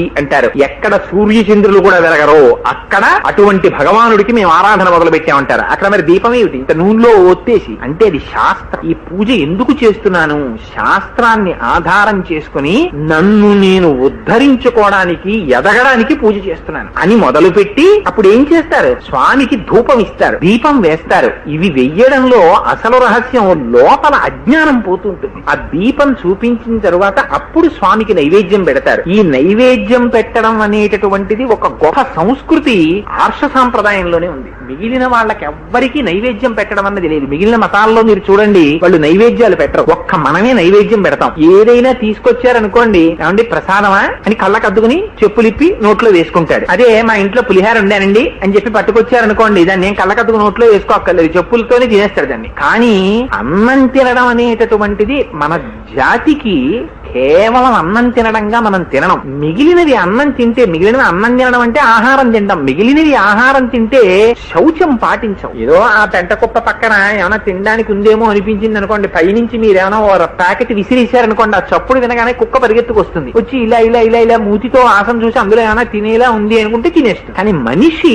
అలా తినడం. ఎందుకని? లోపల తింటున్నది తాను తింటం లేదు, లోపల వైశ్వానరాగ్ని పరమేశ్వరుడు ఉన్నాడు, ఆయనకు అందుతోంది. ఆయన దాన్ని పచనం చేసి శక్తిగా మారుస్తున్నాడు. అందుకని లోపలకి ఇచ్చేటప్పుడు కొంత శౌచం పాటిస్తారు. చెప్పులతో ఎలా పడితే అలా కూర్చుని తినడం భారతీయ సాంప్రదాయం కాదు. అందుకే నివేదన చేస్తారు, భగవంతుడికి నివేదన చేసి ప్రసాదంగా తీసుకుంటారు. అందుకే పులిహార లోపలికి పెట్టుకెడుతుంటే ఎవరు కళ్ళకద్దుకోరు. నైవేద్యం పెట్టి బయటికి తీసుకొచ్చారనుకోండి, కళ్ళకద్దుకుని నోట్లో వేసుకుంటారు. ఏది అనుభవించినా భగవంతుని యొక్క అనుగ్రహంగా అనుభవించడం మనకు అలవాటు. ఓ కొత్త బట్ట తెచ్చుకున్నారనుకోండి, గభాలను కట్టేసుకోరు, దానికింత పసుపు పెడతారు. కొత్త బట్టలు తీసుకెళ్లి భగవంతుడి పాదాల దగ్గర పెడతారు. ఓ పుస్తకం కొనుక్కున్నారనుకోండి, స్వామివారి దగ్గర పెట్టి ఓంకారం రాస్తారు. ఓ రామాయణం కొనుక్కున్నారనుకోండి, పెద్దవారి దగ్గరికి పట్టుకెళ్లి దాని మీద అనేక మంగళాశాసనములతో అని రాయించుకుంటారు.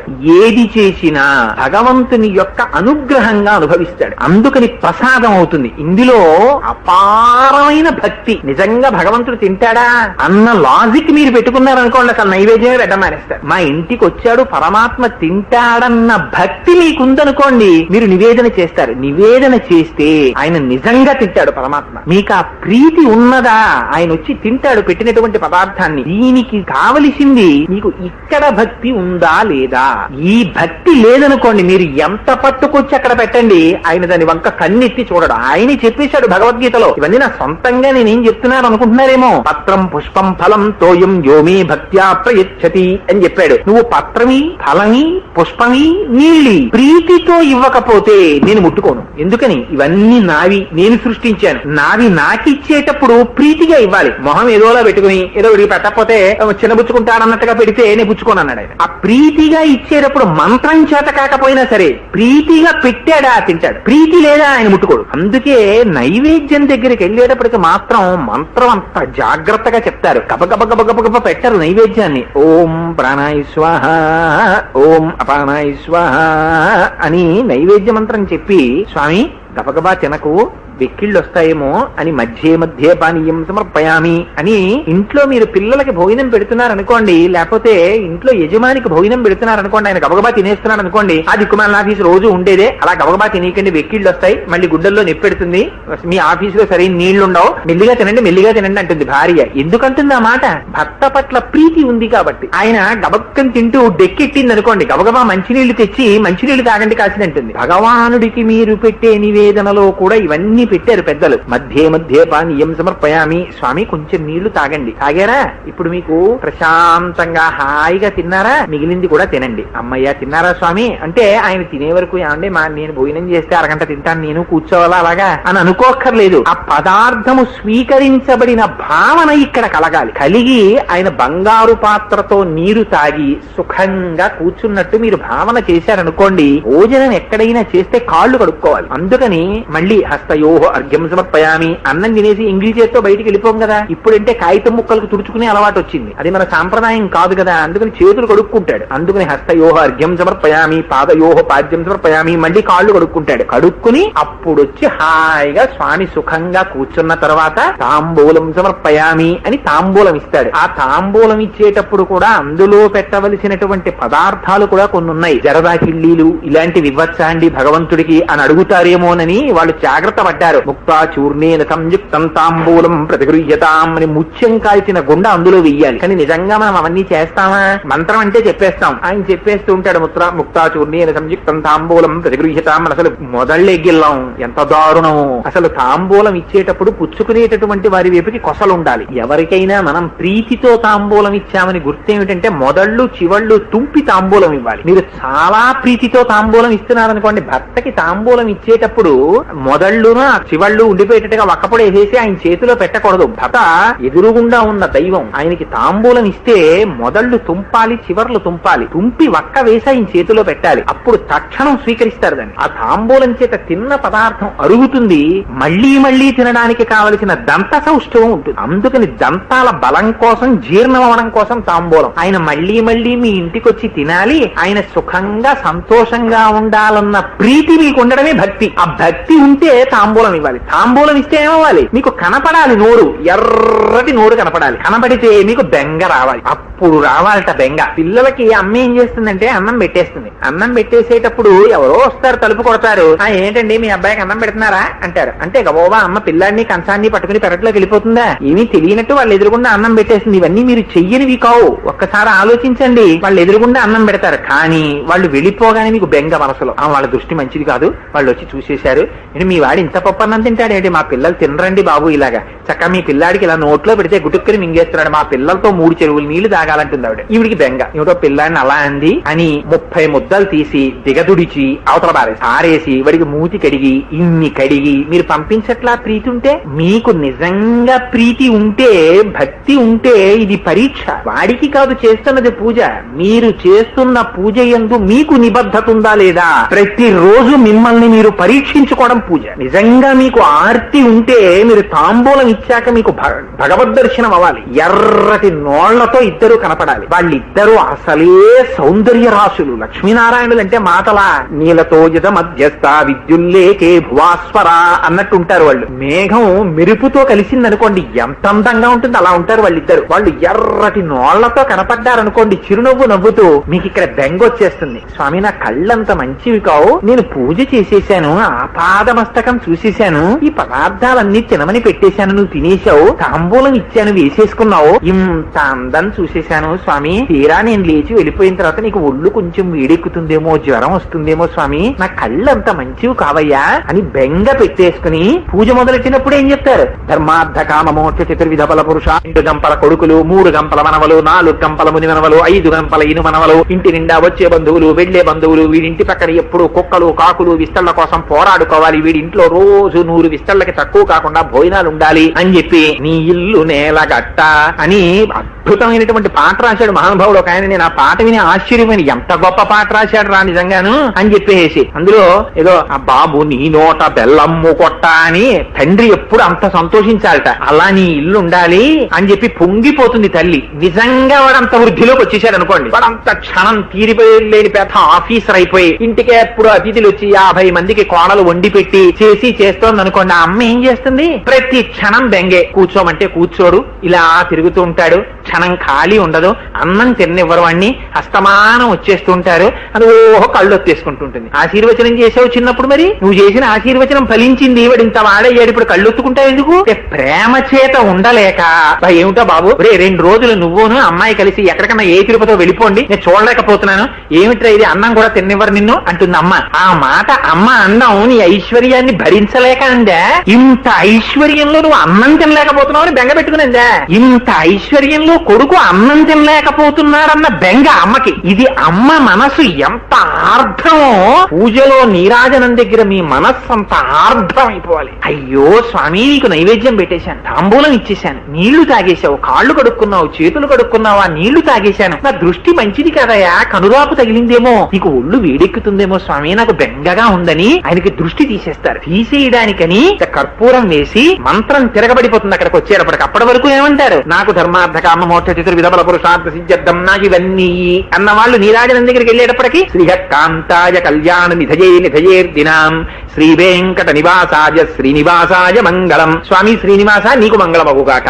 ఆయన మీకు మంగళం ఇస్తారా, మీరు ఆయనకి మంగళం ఇస్తారా? అడిగిందేమో మీకు ఇమ్మనే, పూజ పూర్తి చేసేటప్పుడు నీరాజనం ఇచ్చేటప్పుడేమో స్వామి నీకు మంగళం అవ్వాలి, నీకు మంగళం అవ్వాలి, నీకు మంగళం అవ్వాలి. ఏమిటది? తప్పు కదా మరి. మీరు అడిగింది ఏమిటి, మీరు చేస్తున్నది ఏమిటి అంటే, చివరకెళ్ళేటప్పటికి మీ మనస్సు అంత ఆర్తి పొందాలి. కొడుకు పుట్టాలని ఎందుకు కోరుకుంటారో తెలుసా అండి? ఇందుకు కోరుకుంటారు. కొడుకు పుట్టేటటువంటిది ఐశ్వర్యం తేవడం అవి ఒకెత్తు, వాడి తర్వాత కూడా వాళ్ళ గోత్రనామాలతో వాళ్ళ పూజా మందిరంలో ఇలా నీరాజనం ఇవ్వడానికి కొడుకు కావాలని కోరుకుంటారు. ఎందుకంటే ఆత్మావై పుత్రనామాసి, తండ్రి కొడుకుగా వస్తాడు. మళ్ళీ తండ్రి శరీరం వెళ్ళిపోయినా తండ్రి తేజస్సు కొడుకులో తిరుగుతుంటుంది. ఆ తిరుగుతుంటుంది కనుక తేజస్సు ఎడతెగకుండా ఆ సంప్రదాయంలో ఆ గోత్రనామాలతో ఆ నీరాజనం మాత్రం స్వామికి ఇస్తూనే ఉండాలి. అందుకు కొడుకు. అందుకే పెద్దలు ఒకటి చెప్పేవారు, తమ శరీరం ముడతలు పడిపోతుంటే తను కొడుకు దగ్గరికి వెళ్ళిపోవాలని చెప్పేవారు. వెర్రివాడే వెళ్ళిపోయారా శ్రీభాష్యం అప్పలాచార్య స్వామి వారు. ఈ ఊళ్ళో ఉంటే కనకపు మేడలు కడతారు ఆయనకి. ఆయన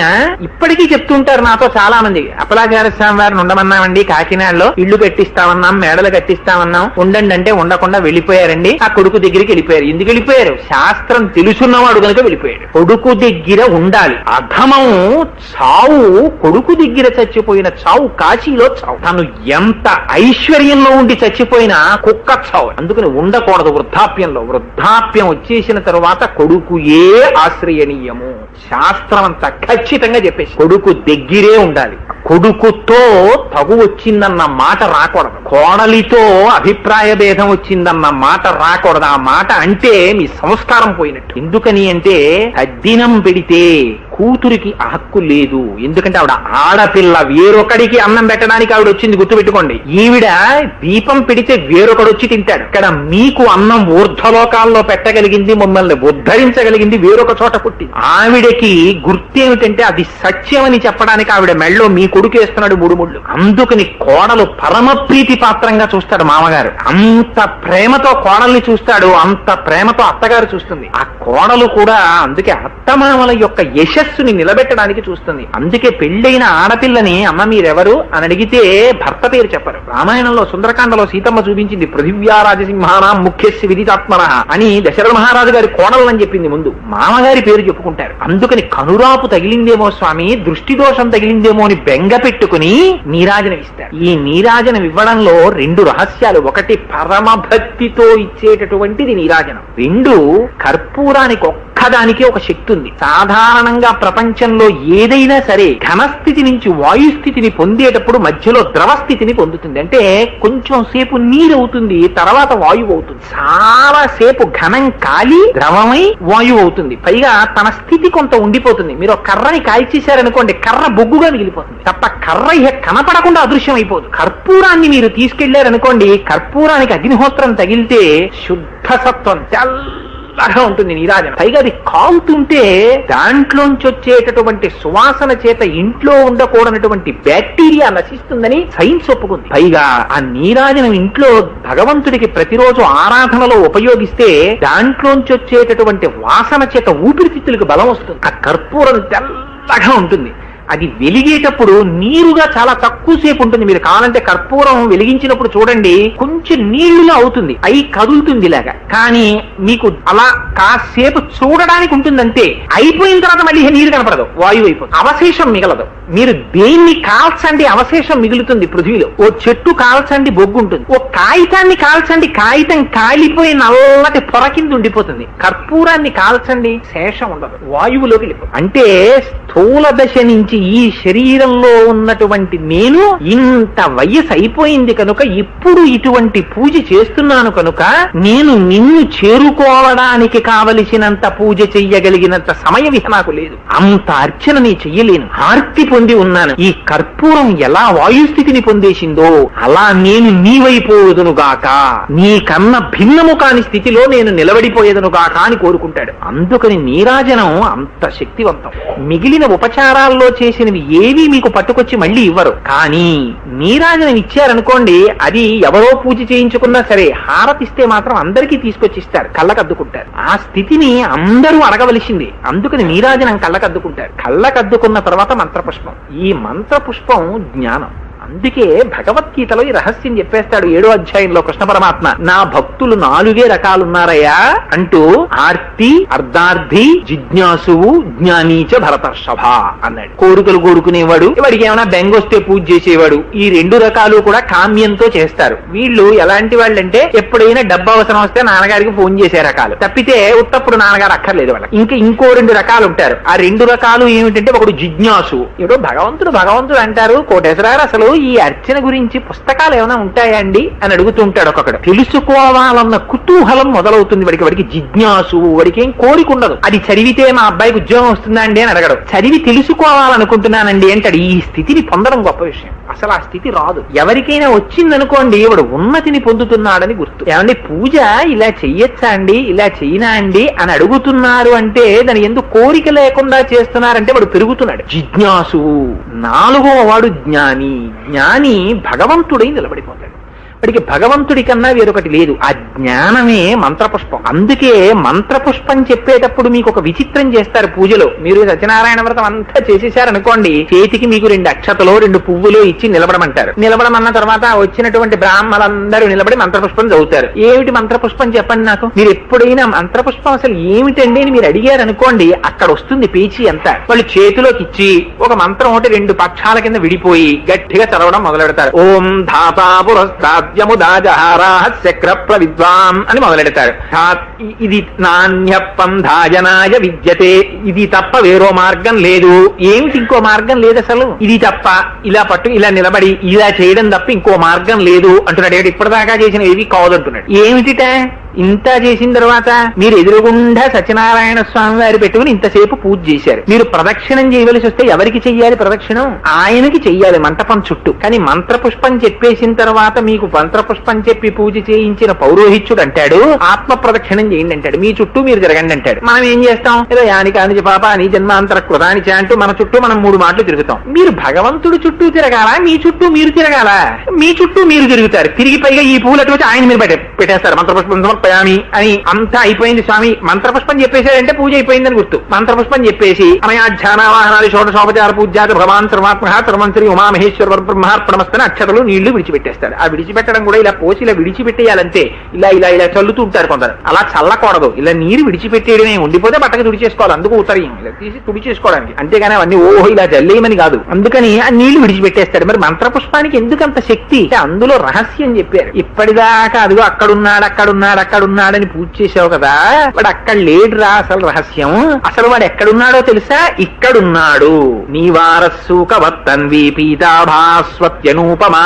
నువ్వు నీ బొడ్డులో చిటికిన వేలు పెట్టి పైకి బొటన వేలు పెడితే ఈ బొటన వేలు ఎక్కడ తగులుతోందో ఆ తగులుతున్నటువంటి పాయింట్ ఎవరికి వారికి తగులుతుంది ఆ బొటన వేలు. అలాగా అక్కడ యోగ శాస్త్రంలో ఒక తామర మొగ్గోటి ఉంటుంది. అది ఇలా ఉంటుంది. ఆ మొగ్గ ఇలా ఉండదు, ఇలా ఉంటుంది. ఇలా ఉన్నటువంటి ఆ మొగ్గకి చివర ఒక చిన్న బిందు ఒకటి ఉంటుంది. ఆ బిందువు మధ్యలో ఒక చిన్న అగ్నిహోత్రపు రవ్వ. మీకు దాన్ని కరెక్ట్ గా చెప్పాలంటే గ్యాస్ స్టవ్ వెలిగించడానికి లైటర్ అని ఒకటి ఉపయోగిస్తూ ఉంటారు. అందులోంచి ఒక చిన్న నిప్పు రవ్వ ఒకటి వస్తుంది. ఆ రవ్వ ఎంత ఉంటుంది కానీ అది మంట అవుతుంది. అటువంటిది ఒకటి ఉంటుంది. ఇదే చెప్తారు మంత్రపుష్పంలో. నేను నోటి మాటలతో చెప్తున్నాను, వాళ్ళు మంత్రపుష్పంలో చెప్తారు. తస్య మధ్యే శిఖాయ తస్యా శిఖాయ మధ్యే పరమాత్మా వ్యవస్థిత అంటారు. అదిగోనయా ఆ చిన్న నిప్పు రవ్వ లాంటి దాంటి మధ్యలో ఒకటి వెలుగుతోంది. దానికి అసలు కాళ్ళు చేతులు ఇవేం లేవు. దాన్ని నీ ఇష్టం ఏమని పిలిచినా పిలువు. స బ్రహ్మస్స శివస్స హరిశ్చేంద్ర స్వక్షర పరమస్వరాట. శివ అంటావా అల్లర్లేదు, హరి అంటావా అల్లర్లేదు. నీ ఇష్టం ఏ పేరు పెట్టైనా పిలుచుకోదాన్ని. దానికి అసలు నామరూపాలేం లేవు. దాని కాంతి కొడుతోంది పైకి కిందకి పక్కలకి అంతా. ఈ కొడుతున్న కాంతి ఉందే ఇది 98.4 డిగ్రీల ఫారెన్హీట్ లో. ఇది శివం, ఇది సత్యం, అది సుందరం, అది ఆత్మ. అది ఇక్కడుంది కాబట్టి ఇది ఉంది. అందుకని ఇప్పుడు దేనికి ప్రదక్షిణం? దానికా దీనికా? అదే ఇక్కడుంది, అది కదులుతోంది ఇక్కడ. అందుకని దానికి ప్రదక్షిణం చేయి అంటే ఆత్మ ప్రదక్షిణం చేశారు మీరు. ఇప్పుడు ఏం తెలుసుకున్నారు? ఇంత పూజ చేసిన తర్వాత ఎక్కడున్నాడు భగవానుడు అని తెలుసుకున్నారు. అక్కడున్నాడా ఇక్కడున్నాడా? అక్కడున్నవాడు ఇక్కడున్నాడు, ఇక్కడున్నవాడు అక్కడున్నాడు, వీడే అంతటా ఉన్నాడు. దృశ్యతే శ్రూయతేపి వా. నేను ఏం చెప్తున్నానో, నేను ఏం చూస్తున్నానో అదంతా బ్రహ్మమే అని తెలుసుకున్నాను. అంతర్బహి సర్వం వ్యాప్య నారాయణ స్థిత.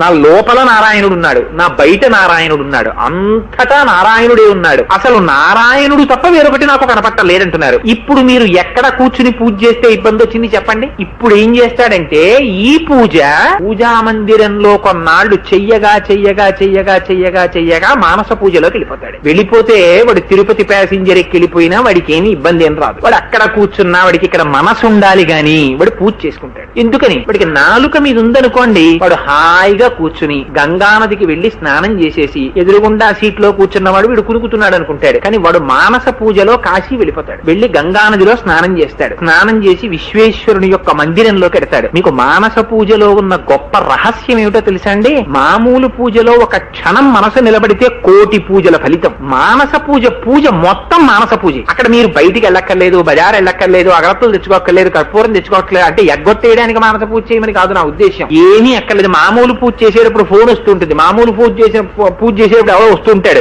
మానస పూజ చేసేవాడికి ఈ బాధలు లేవు. వాడు ఎక్కడుండనివ్వండి. ఎవ్వరూ తనతో రాని టైం ఒకటి ఉంటుంది. ఉద్యోగానికి వెళుతున్నప్పుడు ఎవడొస్తాడు? తనకి ప్రీతిపాత్రుడైన తమ్ముడు హైదరాబాద్ నుంచి వచ్చాడనుకోండి, ఇందాక ఏం చెప్పాను, రారా నాతో పాటు ఆఫీస్కి అంటారు మీరు. అలా మీరు ప్రీతితో మానస పూజ చేయడం అలవాటైతే స్వామి రండి బయలుదేరదాం ఇంకా అంటారు. ఇక్కడే తీసుకుపోతుంటారు మీతో పాటు స్వామి. అందుకే అనన్యాశ్చింతయంతో మాం ఏ జనా పర్యుపాసతే అని ఆయన అన్నాడు. నన్ను మర్చిపోకుండా స్వామి పదండి అంటే అడంతే ఉట్టినే పైకి అంటాడు. ఏంటి పైకంటే పెచ్చాడంటారు. పైకి అండవు లోపల అంటాడు. స్వామి బయలుదేరండి ట్రైన్ కి టైం అయింది అంటాడు. ఆయన బయలుదేరుతాడు. వీడు అన్న మాటకి ఇద్దరు కలిసి రైలు ఎక్కుతారు.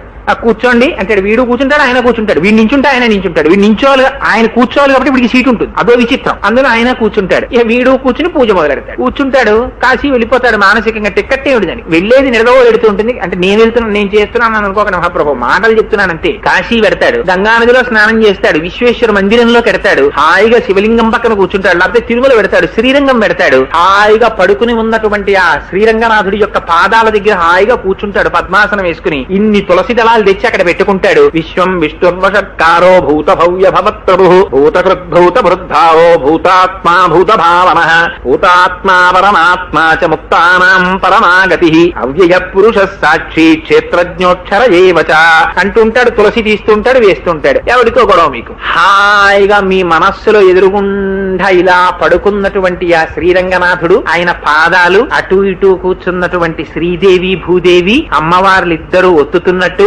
మెల్లిగా వేయబోయి మా చేతులు వీరు కూడా పడిపోతున్నాయి అని అమ్మవారు మధ్య మధ్యలో ఇలా తులసి దళాలు తీసి స్వామి పాదాల మీద వేస్తున్నట్టు, ఇక్కడ పాత్రలో తులసి అంతా అక్కడ పడిపోయి ఇంత తులసితో స్వామి చిరునవ్వు నవ్వుతూ ఆయన పడుకున్నట్టు, మీరు ఆయన అమ్మవార్లు తప్ప ఇంకోటి గొడవలేదు. కూర్చుని హాయిగా అంతా చేసేసి వనమాలీగ దీశాంగి శంకీ చక్రీ చ నందకి శ్రీమాన్ నారాయణో విష్ణుర్వాసుదేవోభిరక్షతు అని లేస్తారు. మీ శిరస్సు తీసి ఆ స్వామి పాదాల మీద పెడతారు. స్వామి కూడా అయ్యో నాన్న నా కోసం ఇంత పూజ చేశావా అని లేచి రెండు చేతులు మీ శిరస్సు మీద పెట్టి ఆయన ఆశీర్వచనం చేసినట్టు, అమ్మవారు కోటేశ్వరరావు తాగబోయ్ అని కొద్దిగా పాలు తీసి ఇచ్చినట్టు, కాసిన పాలు మీరు తాగినట్టు, ఇవంతా యథార్థం. ఇక్కడ చేసిన పూజలో 1,00,000 వంతు అసలు పూజ పడుతుంది, ఆ పూజలో 1,00,000 వంతులు పూజే పడుతుంది. ఎందుకో తెలుసా అండి?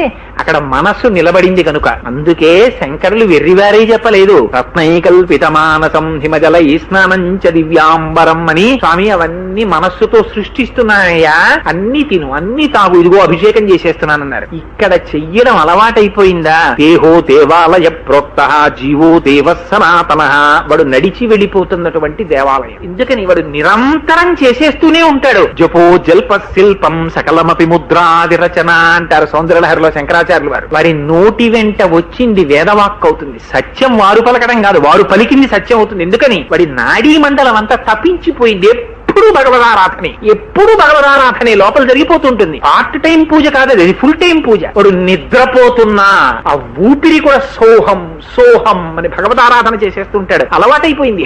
ఇదే నేను సినిమా గురించి చెప్పానని అనుకోకండి, శంకరాభరణంలో చూపిస్తారు. సోమయాదులు గారు నిద్రపోతుంటే ఆ శిష్యుడు వచ్చి కీర్తన పాడుతుంటాడు. ఆ కీర్తన పాడుతూ పాడుతూ కీర్తన మరిచిపోతాడు. మధ్యలో మరిచిపోయి అక్కడ వరకు పాడి ఆ తరువాత ఏమిటి మానస సంచరరే, ఆ కీర్తన కూడా మనస్సు లగ్నమైన యోగి పురుషుడు అయ్యుంటే నిద్రలో కూడా పూర్తి చేయగలిగి ఉండాలి అని మానస సంచరరే అని అది పూర్తి చేయలేక శిష్యుడు తరువాతి చరణం గుర్తు రాక బాధపడుతుంటాడు. జాగృతిలో ఉండి శిష్యుడు గుర్తు రాలేదు, నిద్రలో ఉండి గురువుగారు పూర్తి చేస్తారు. నిద్రలో కూడా దేని మీద ధారణ? దాని మీద ధారణ.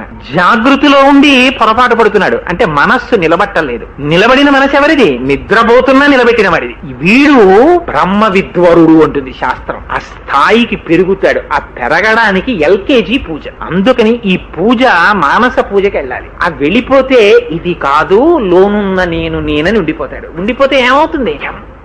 ఆనందం అనుభవిస్తాడంటే తిరుపతి వెళ్ళిపోతున్నాడు అనుకోండి, ఆనందం చిన్ని మెట్లు ఎక్కడంతో ప్రారంభం. టిక్కంటే కాటేజీ దొరికితే సంతోషం, ఆర్జిత సేవ దొరికితే సంతోషం. సంతోషానికి పతాక స్థాయి ఎప్పుడు? ఆనంద నిలయంలో వాడి ముందు నించున్నప్పుడు. అలా ఈ జీవనయాత్రలో ఈ పూజ చేసి చేసి చేసి చేసి చేసి డస్సిపోయి అన్నమాచార్యులు వారిలో అడుగుతాడు, స్వామి ఇంకా అలా చెయ్యడానికి కూడా ఇది ఉపకరించట్లా, నాలుక కూడా పర్మిట్ చేయట్లా, శక్తి సడలిపోయింది స్వామి, అందుకని ఇందులోంచి తీసేసి నీలో కలుపుకోవా అని అడుగుతాడు. కట్టుకున్నప్పుడు ఆర్జిత సేవ దొరికినప్పుడు ఎంత పొంగిపోతాడో.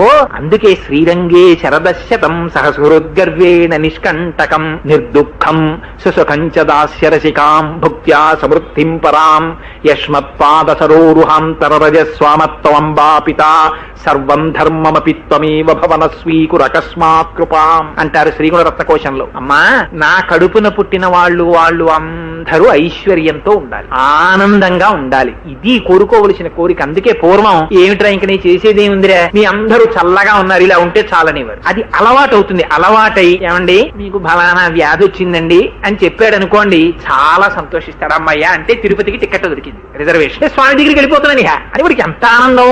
పూర్వం అటువంటి మానసిక బలం పెంచుకునేవారు. అమ్మయ్య అయిపోయింది, ఇంకా దీన్ని దేనికోసం వచ్చాను. ఈ తనూభవులు అనేవారు. అందుకే పిల్లలు అనేవారు కాదు పూర్వం, తనూభవులు శరీరంలో కుటుంబంలోంచి వచ్చారు.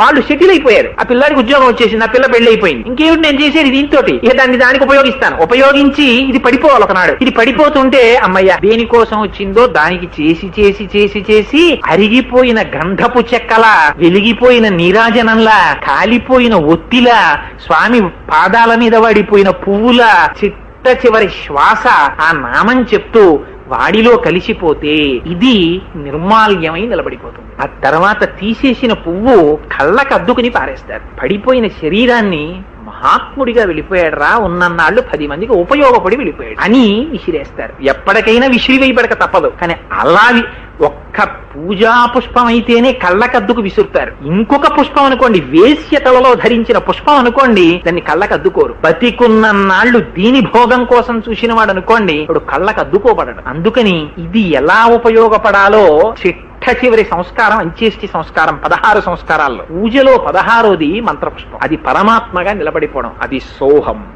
ఆ స్థితికి తీసుకెళ్లగలిగిన ఎక్సర్సైజ్ పూజ. అటువంటి పూజకి హద్దు పెట్టారు పెద్దలు. 60 వచ్చిందంటే కాషన్ ఆర్డర్ పడిపోయినట్టు. ఇంకా తరువాత మందగించేస్తుంది శరీరం. అందుకే 60కి దగ్గరలో రిటైర్మెంట్ ఇచ్చేస్తుంది గవర్నమెంట్ కూడా. 60కి పూర్వం రిటైర్ చేసేవారు, ఇప్పుడు 58కే చేస్తున్నారు. ఇంకా కొన్ని డిపార్ట్మెంట్లు 60కి చేస్తున్నాయి. సంవత్సరాలు కూడా తెలుగులో 60, షష్ఠి పూర్తి కూడా 60. 60 అంటే 60 తెలుగు సంవత్సరాలు చూసి ఏ సంవత్సరంలో పుట్టాడో ఆ సంవత్సరానికి వచ్చేసాడంటే వాడు భగవంతుని యొక్క కటాక్షం పొందాడు. ఇంకా తరువాత శరీరాన్ని పిల్లల కోసమని వెర్రెక్కిపోకూడదు, వాళ్ళకి ఆశీర్వచనం చేయడానికి ఉండాలి. భగవత్ కైంకర్యానికి ఎక్కువ ఉపయోగించి పునరావృత్తి రహిత శాశ్వత శివ సాయుధ్యాన్ని పొందమని, ఆ తరువాత వచ్చేటటువంటి కష్టం కాని, సుఖం కాని, ఆనందం కాని దేన్నైనా సరే భగవత్ విభూతిగా స్వీకరించగలిగిన మానసిక ధైర్యం ఇమ్మని అడగడానికి ఉగాది పచ్చడి తింటారు. అందుకని మిగిలిన పచ్చళ్ళు వేరు, ఉగాది పచ్చడి అప్పుడప్పుడు చేసుకు తినరు. ఉగాది పచ్చడి ఉగాది నాడే తింటారు. అంటే సంవత్సరం మొదట్లో తింటే అందులో ప్రత్యేకం వేపు వేస్తారు.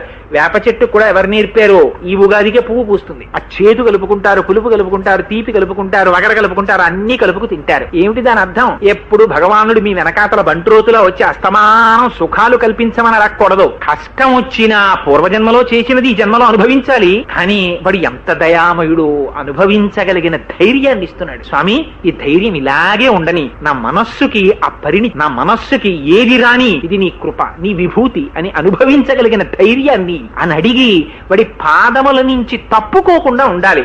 ఏదో కష్టం వచ్చిందని ఎందుకండి అనవసరం, ఇన్ని పూజలు చేసేవాడు నాకేమి ఇచ్చాడు అని వదిలేయకూడదు. వదిలేయకుండా సీతమ్మ తల్లికి కష్టం వస్తే వదిలేసిందా రామచంద్రమూర్తిని? త్యాగరాజు గారికి కష్టం వస్తే వదిలేశారా? రామరాజు గారికి కష్టం వస్తే వదిలేశారా? ఎప్పుడూ వాడి పాదముల యందు అనురక్తి ఉండేటటువంటి స్థితిని ఇమ్మని అడగడమే ఆ ఉగాది పచ్చడి అని ప్రత్యేకం పేరు పెట్టుకుని ఆ ప్రసాదాన్ని కళ్ళకద్దుకుని నోట్లో వేసుకుంటారు. అందుకని ఉగాది నాడు ప్రత్యేకం ఇచ్చి అర్హులైనటువంటి వారికి దానం చేస్తారు. ఇవన్నీ మనకి సంప్రదాయంలో ఎందుకు వచ్చాయి అంటే సంవత్సరం అంతా అలా జరగాలి. కానీ నిజంగా దొరగారిది ఎంత గొప్ప సంస్కారమో, కానీ నిజంగా ఒక తెలుగువాడు ఎలా చెయ్యాలో అలా చేశారు. చక్కగా అమ్మగారిని అన్నగారిని పిలిపించుకున్నారు. అమ్మగారి చేత అంటే పాపం వీడేదో నా ఎందు వారికి ఉన్న ప్రీతి నేను దానికి తగిన అర్హుణ్ణి అని కాదు అని ఉన్నమాట చెప్పకపోతే మళ్ళీ అదో కృతజ్ఞత. ఈ పంచె వారు పెట్టిందే ఇవాళ ఉదయం అని నాకు పంచె, లేకపోతే నా వంటి వాడికి పంచె పెట్టడం. పాపం పంచెపెట్టి ఆ అమ్మగారిది ఎంత కృతజ్ఞతో, అది తల్లిదండ్రుల పట్ల ఉండవలసినటువంటి భక్తి అని చక్కగా 10 మందిని పిలిచి భగవత్ సంబంధమైనటువంటి 4 మంచి మాటలు చెప్పబోయే అంటే మళ్ళీ ఆ కథ ఈ కథ ఎందుకు, నిత్యం ఉపయోగించేటటువంటిదైతే ఏ ఒక్క ఉపచారం ఎవరిని ఉద్ధరించినా దానికి నా ఊపిరి ఉపయోగపడి ధన్యత పొందుతాను అని ఆ పూజా మందిరం, ఆ షోడశోపచార పూజ 16 విధానాలు ఎందుకు వచ్చాయి, అందులో ఉన్న రహస్యాల్ని సంక్షిప్తంగా వివరణ చేశా. లేకపోతే యథార్థంగా ఇందులో ధ్యానం అని కానీ అసలు భక్తి అన్న మాట తీసుకున్నాం అనుకోండి, భక్తి అంటే ఏమిటి, సగుణ భక్తి అంటే ఏమిటి, నిర్గుణ భక్తి అంటే ఏమిటి, సాత్విక భక్తి, రాజస భక్తి, తామస భక్తి, మళ్ళీ భక్తిలో సామాన్య భక్తి, విశేష భక్తి, బ్రహ్మవిద్వరుడు, బ్రహ్మస్థాయి, ఆ జ్ఞాని, ఈ స్థాయిలు ఆ భక్తి ఎలా పెరుగుతుంది, జ్ఞానం ఎలా అవుతుంది, కామ్యం ఎలా అవుతుంది, ఇవన్నీ చెప్పడం మొదలు పెడితే మహాప్రభు అదే నెల్లాళ్ళు. భక్తి అన్న మాట మీద నెల్లాళ్ళు మాట్లాడినా ఉండిపోతుంది. అయినా భగవానుడు అనుగ్రహించినంత మేర ఇటువంటి పరమ పవిత్రమైనటువంటి సమయంలో భగవత్ సంబంధంగా 4 మాటలు చెప్పుకోవాలి అని చెప్పుకున్నాం. దానికి ఇంత అద్భుతంగా ఇంత చక్కటి కార్యక్రమాన్ని ఏర్పాటు చేసినటువంటి దొరగారికి నా అభినందనలు, ఆశీస్సులు. తెలియచేసుకుంటూ, వారు నాకన్నా పెద్దలైన ఆశీర్వచనం చేయడానికి నాకు జన్మతః ఒక అధికారం ఉంది, అందుచేత ఆశీర్వదిస్తూ వారి ఇంట్లో చక్కగా ఈ సంవత్సరం అంతా మీకు వారికి అందరికీ మంగళప్రదంగా అందరికీ ఆనందం కల్పించి, ఒకవేళ కర్మవశాత్తు ఏవైనా చిన్ని చిన్ని కష్టములను పడవలసినటువంటి స్థితి ఏర్పడినా ఆ కష్టాన్ని కష్టంగా కాకుండా తట్టుకోగలిగినటువంటి మానసిక పరిణితిని పరమేశ్వరుడు కటాక్షించుగాక.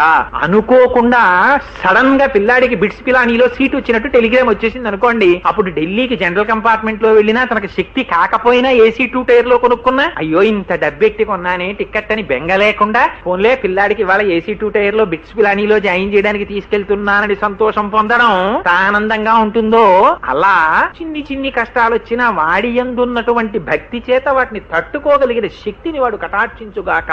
కానీ ఆ భక్తి మాత్రం ఎన్నడూ చెక్కు చెదరకుండా అనుగ్రహించమని వాడి పాదములు పట్టి ప్రార్థన చేస్తూ, మంగళాశాసన పరై మదాచార్య పురోగమై సర్వైశ్చ పూర్వైరాచార్యై సత్కృపాయాస్తు మంగళం. మంగళం కోసలేంద్రాయ మహనీయ గుణాత్మనే చక్రవర్తి తనూజాయ సర్వభౌమాయ మంగళం. ఉమాకాంతాయ కాంతాయ కామితార్థప్రదాయినే శ్రీగిరీశాయ దేవాయ మలినాథాయ మంగళం. కరచరణకృతం వా కర్మ వాక్కాయజం వా శ్రవణనైనజం వా మానసం వాపరాధం విహితం వా సర్వమేత్తక్షమస్వ. శివ శివ కరుణాబ్ధే శ్రీ మహాదేవ శంభో. సర్వం శ్రీ ఉమామహేశ్వర పరబ్రహ్మార్పణమస్తు. స్వస్తి.